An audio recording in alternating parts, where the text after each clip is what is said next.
ಎಲ್ರಿಗೂ ನಮಸ್ಕಾರ. ಈ ವಿಡಿಯೋದಲ್ಲಿ ಸುಕನ್ಯಾ ಸಮೃದ್ಧಿ ಯೋಜನೆಗೆ ಸಂಬಂಧಪಟ್ಟ ಲೆಕ್ಕಾಚಾರವನ್ನು ನೋಡೋಣ.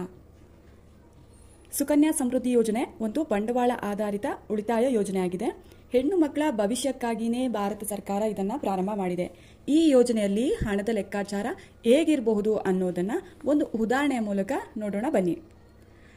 ನೀವು ವರ್ಷಕ್ಕೆ 50,000 ಸುಕನ್ಯಾ ಸಮೃದ್ಧಿ ಯೋಜನೆಗೆ 15 ವರ್ಷಗಳ ಕಾಲ ಠೇವಣಿ ಹಾಕಿದ್ರೆ 21ನೇ ವರ್ಷದ ಮೆಚ್ಯೂರಿಟಿಗೆ ಎಷ್ಟು ಹಣ ಸಿಗಬಹುದು ಅನ್ನೋದನ್ನು ಲೆಕ್ಕ ಮಾಡೋಣ ಬನ್ನಿ.